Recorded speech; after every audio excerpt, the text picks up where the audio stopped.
ಅಲ್ಲ ಸರ್, ಇಷ್ಟೆಲ್ಲ ಆಗುತ್ತೆ, ಪೊಲೀಸರನ್ನ ಎದುರ್ಕೊಳ್ಳೋದಿಲ್ಲ, ಪೊಲೀಸರ ಮೇಲೆ ಹಲ್ಲೆ ಮಾಡ್ತಾರೆ ಅಂತ ಹೇಳಿದ್ರೆ ಅಂದ್ರೆ ಲಾ ಅಂಡ್ ಆರ್ಡರ್. ನೋಡಿ ಮಹೇಶ್, ಒಂದ್ ನಾನು ಹೇಳ್ತೇನೆ, ನಾನು ಯಾರು ಯಾಕೆ ಮಾಡ್ಯಾರೆ ಅನ್ನೋ ಉತ್ತರ ಕೊಡಕ್ ನಾನಲ್ಲ.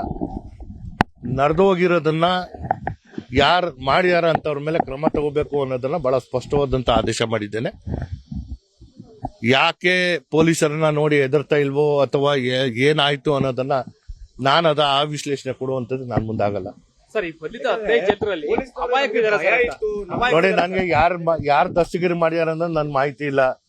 ಪೊಲೀಸ್ ಇಲಾಖೆ ತನ್ನ ಕೆಲಸ ಮಾಡುವಂತದಕ್ಕೆ ಮುಕ್ತವಾದಂತ ಅವಕಾಶ ಇದೆ. ನಾನು ಹೇಳ್ತಾ ಇದ್ದೀನಿ, ನಾನು ಕೇವಲ ಅವ್ರಿಗೆ ಸೂಚನೆ ಕೊಟ್ಟಿರುವಂತದ್ದು ಅಮಾಯಕರಿಗೆ ತೊಂದರೆ ಆಗಕೂಡ್ದು, ಮಿಕ್ಕಿದ್ದು ಏನ್ ಮಾಡಬೇಕು ಅದ್ ಮಾಡಲೇಬೇಕು. ಪರಿಸ್ಥಿತಿನ ನಾವು ನಿರಂತರ ಮಾಡುವಂತದಕ್ಕೆ ಎಲ್ಲಾ ಕ್ರಮಗಳನ್ನ ತಗೊಳಕ್ ಮುಂದಾಗ್ತದೆ.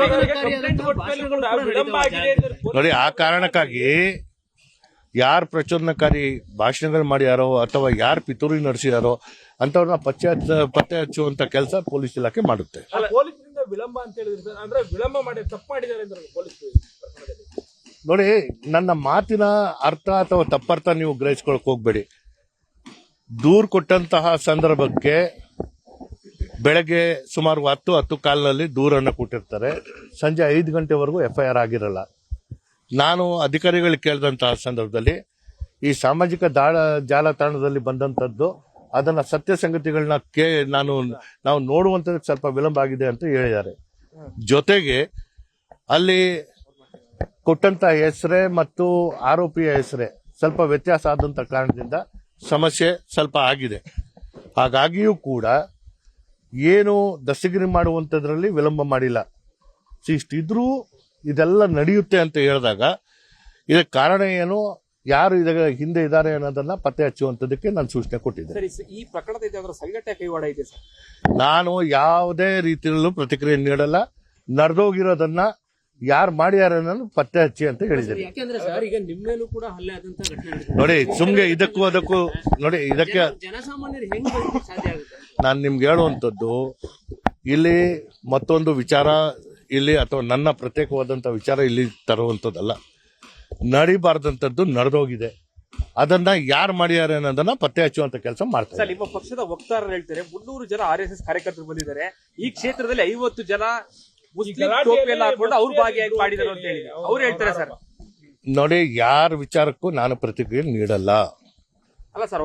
ಇಲ್ಲ, ನೋಡಿ, ಬಹಳ ಸ್ಪಷ್ಟವಾಗಿ ಹೇಳಿದ್ದೇನೆ. ಸಾವು ಮನೆಯಲ್ಲಿ ರಾಜಕಾರಣ ಮಾಡುವಂತದ್ದು ನನ್ಗೆ ಗೊತ್ತಿಲ್ಲ. ಯಾರಾದ್ರೂ ಮಾಡ್ತಾ ಇದ್ರೆ ಅವ್ರಿಗೂ ಕೈ ಮುಗಿದು ನಾನು ಹೇಳ್ತೇನೆ, ಈ ರೀತಿ ಮಾಡಕ್ ಹೋಗ್ಬೇಡಿ. ನಡೆದೋಗಿರುವಂತದ್ದು ಯಾಕಂದ್ರೆ ಸಮಸ್ಯೆ ಏನು, ಪರವಾದಿ ಮೊಹಮ್ಮದ್ ಅವರ ವಿಚಾರದಲ್ಲಿ ಅವಹೇಳಿಕ ಒಂದು ಪೋಸ್ಟ್ ಹಾಕಿದ್ದಕ್ಕೆ ಇಷ್ಟೆಲ್ಲ ಆಗಿರುವಂತದ್ದು. ರಾಹುಲ್ ಗಾಂಧಿ ಚಿತ್ರಕ್ಕೂ ಅಖಿಲೇಶ್ ಚಿತ್ರಕ್ಕೆ ಯಾರು ನಾವು ಹೊರಗೆ ಬರುವಂತದ್ದಲ್ಲ. ಆ ಕಾರಣದಿಂದ ನೋವು ಏನಾಗಿತ್ತು ಆ ನೋವನ್ನ ನೀವು ತಿಳಿ ಮಾಡುವಂತ ಕೆಲಸ ಮಾಡಕ್ ಹೋಗ್ಬೇಡಿ. ನಡೆದೋಗಿರುವಂತದ್ದು ನಡಿಬಾರ್ದಿತ್ತು. ಆದ್ರೆ ಪ್ರತಿಭಟನೆ ಮಾಡುವಂತ ಬೇರೆ ಬೇರೆ ವಿಧಾನಗಳು ಇದೆ. ಶಾಂತಿ ರೀತಿಯಲ್ಲಿ ಮಾಡಬೇಕಾಗಿತ್ತು. ಧರ್ಮದ ಬೋಧನೆ ನಿಮ್ಗೆ ಶಾಂತಿ ಪ್ರಿಯರಾಗಿರುವಂತ ಆ ಸಂದೇಶ ಏನಿದೆ ಅದನ್ನು ತೋರುವಂತಹ ಕೆಲಸ ನೀವು ಮಾಡಬೇಕಾಗಿತ್ತು. ಆದ್ರೆ ಈ ರೀತಿಯಲ್ಲಿ ನಡ್ಕೊಂಡಿರ್ತದ್ದು ಯಾರ ಒಂದು ಪ್ರೇರಣೆಯಿಂದ ಇಷ್ಟೆಲ್ಲ ಆಯ್ತು ಅನ್ನೋದನ್ನ ಪತ್ತೆ ಹಚ್ಚುವಂತ ಕೆಲಸ ಮಾಡ್ತಾರೆ. ಯಾಕಂದ್ರೆ ನಿಮ್ಮ ಸಚಿವರು ಹೇಳ್ತಾರೆ ಪೊಲೀಸರೇ ಅವ್ರಿಗೆ ಕಾಮನ್ ಸೆನ್ಸ್ ಇಲ್ಲ, ಆರೋಪಿಯರು ಯಾಕೆ ತಂದಿಟ್ರು ಅಲ್ಲಿ. ನಾನು ಯಾರ ವಿಚಾರಕ್ಕೆ ನಾನು ಯಾಕೆ ಪ್ರತಿಕ್ರಿಯೆ ಕೊಡ್ಲಿ? ದಯವಿಟ್ಟು ನನ್ನ ಪಕ್ಷನೂ ನಾನು ನೋಡಲ್ಲ, ನನ್ನ ಸರ್ಕಾರವನ್ನು ನೋಡಲ್ಲ. ನಡೆದಿರುವಂತದ್ದು ನನ್ನ ಮೇಲೆ ಇರುವಂತ ಜವಾಬ್ದಾರಿಯನ್ನ ನಾನು ಅದನ್ನ ನಿಭಾಯಿಸುವಂತ ಕೆಲಸ. ಪೊಲೀಸರಿಗೆ ಅಮಾಯಕರಿಗೆ ತೊಂದರೆ ಆಗಬಾರ್ದು, ತಪ್ಪಿಸ್ತರು ಕೈ ಬಿಟ್ಟು ಹೋಗ್ಬಾರ್ದು, ಈ ಕೆಲಸ ಮಾಡಿ ಅಂತ ಹೇಳಿದ್ದೀನಿ. ನೋಡಿ, ಯಾರೇ ಇರ್ಲಿ ಯಾರೇ ಇರ್ಲಿ ಅದು ತಪ್ಪಾಗಿದ್ರೆ ತಪ್ಪೇ. ನಾನು ಎಲ್ಲರಿಗೂ ಮಾತಾಡ್ತಾ ಇದ್ದೀನಿ. ಈಗ ನಾನು ನಿಮ್ಗೆ ಹೇಳುವಂಥದ್ದು ಆಗಿರುವಂತದ್ದನ್ನ ಮತ್ತೆ ವಿಶ್ಲೇಷಣೆ ಮಾಡಿ ಮಾತಾಡುವಂಥದ್ದಲ್ಲ. ಯಾರೇ ತಪ್ಪು ಮಾಡಿದ್ರು ಕಾನೂನು ಮುಂದೆ ಅವ್ರು ಕಾನೂನ್ಗಿಂತ ದೊಡ್ಡವರು ಅಲ್ಲ. ಆ ಕ್ರಮ ತಗೊಳ್ಳುವಂಥದ್ದಕ್ಕೆ ಏನಾಗಬೇಕು ಅದು ತಗೋತೀವಿ.